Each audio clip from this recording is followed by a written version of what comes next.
Now parallel plate capacitor, जैसा हमने बोला कि on the basis of shape of plates हमने कैपेसिटर को अलग अलग कैटेगरी में कैटेगराइज किया है। तो this is parallel plate capacitor. Basically इसमें होंगे क्या कि दो पैरेलल प्लेट होंगे। देखिए this is the plate number 1, this is the plate number 1 and this is the plate number 2। इन दोनों प्लेट को पैरेलली रख देंगे हम, इसके बीच में कोई डाइलेक्ट्रिक मीडियम भर देंगे और इस प्लेट को अर्थ कर देंगे। तो ये हो गया कैपेसिटर हमारा। अब बेसिक क्या है कि हमारा निकालना, हम जानते हैं Q is equal to CV। तो हम निकालेंगे कि Q चार्ज देने से इस प्लेट के बीच कितना पोटेंशियल डिफरेंस क्रिएट होता है, ठीक है। और Q उस चार्ज से उसके पोटेंशियल डिफरेंस को डिवाइड कर देंगे तो हमारा मिल जाएगा कैपेसिटेंस। बेसिकली हमारा ये होगा कि हम जानते हैं कि Q is equal to C into delta V। हम देखते हैं कि इस प्लेट को Q चार्ज देने से इसका कितना पोटेंशियल डिफरेंस बढ़ेगा and then C is equal to Q by delta V। इसी मेथड को हमको एडोप्ट करना है बार बार, राइट, कैपेसिटेंस कैलकुलेट करने के लिए। तो सबसे पहले हम देखें कि अगर मान ली कि इस चार्ज को हम पॉजिटिव चार्ज दिए और ये क्या होंगे, इधर इस प्लेट पर चार्जेस इंड्यूस होंगे, अर्थ करने से पॉजिटिव चार्ज इधर का खत्म हो जाएगा और बाहर भी चार्ज 0 हो जाएगा। तो प्लेट के बाहर में क्या होगा, चार्ज 0 हो जाएगा।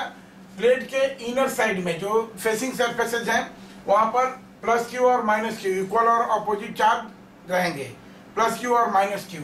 तो उसके चलते इन प्लेट्स के बीच के किसी पॉइंट P पर हम इलेक्ट्रिक फील्ड कैलकुलेट करेंगे, राइट।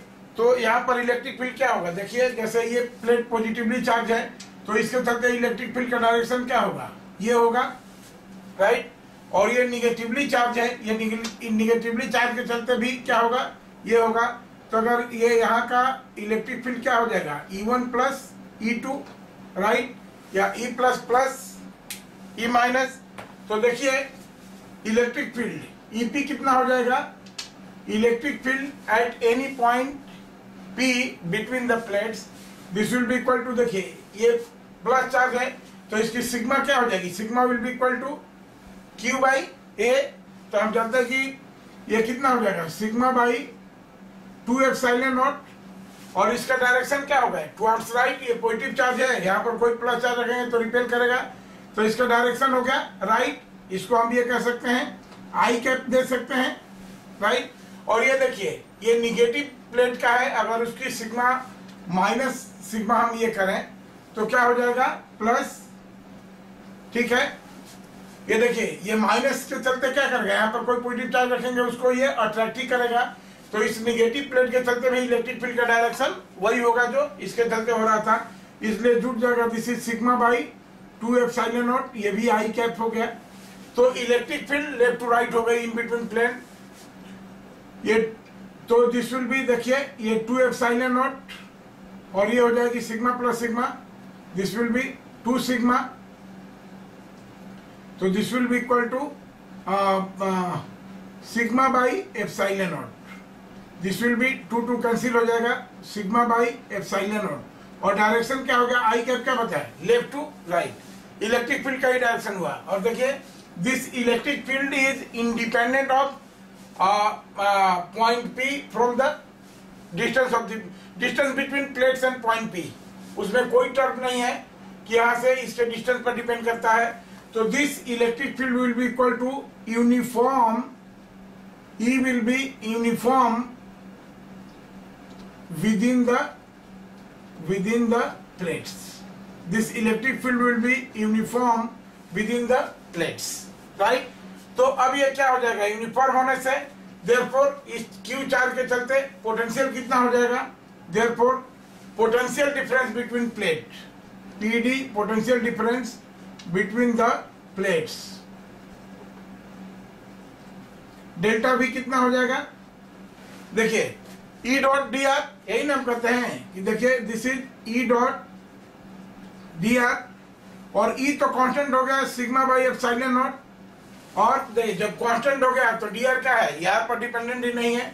तो डिस्टेंस बिटवीन प्लेट अगर d है तो ये हो जाएगा potential difference between the plate, right. और इसको हम कह सकते हैं, देखिए सिग्मा क्या हो जाएगा, Q बाई A। तो दिस कैन बी, सिग्मा को हम लिख सकते हैं Q बाई A। तो this is Q by epsilon not A into D। तो ये हो गया डेल्टा V।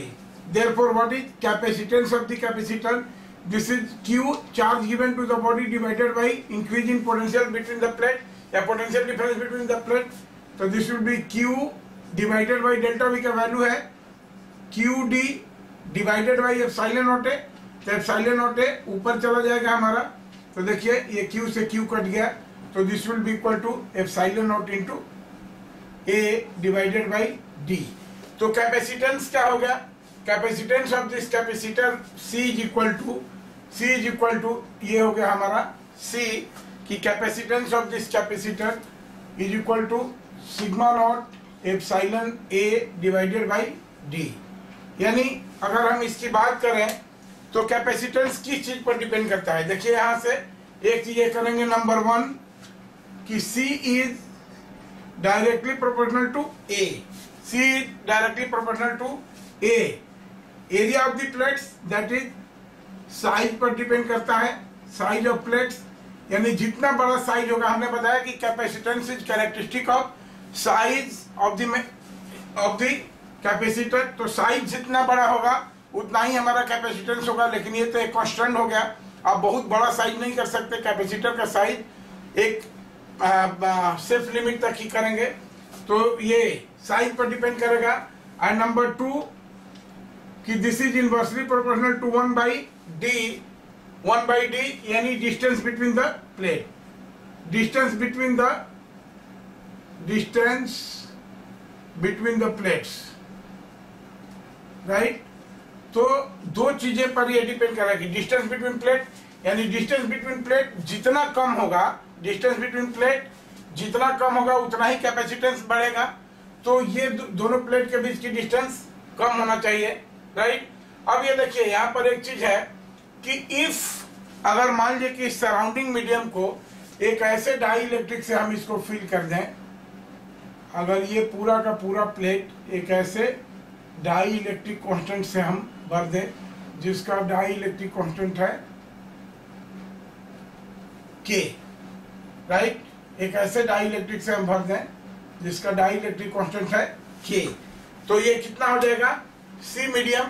ये C मीडियम हो जाएगा हमारा. देखिए यहाँ पर यहीं पर करते हैं कि C मीडियम अगर इसमें डाई इलेक्ट्रिक भर देंगे तो एप्सिलॉन नॉट के टाइम्स आता है यहाँ पर. तो this will B epsilon not K A upon D. तो यहाँ से थर्ड हो गया ये C मीडियम. अगर डाई इलेक्ट्रिक मीडियम भर दिए तो इसका कैपेसिटेंस K टाइम्स इंक्रीज हो गया. और थर्ड हम लिख सकते हैं कि C is proportional to dielectric constant K, right. तो this is about parallel plate capacitor. Okay.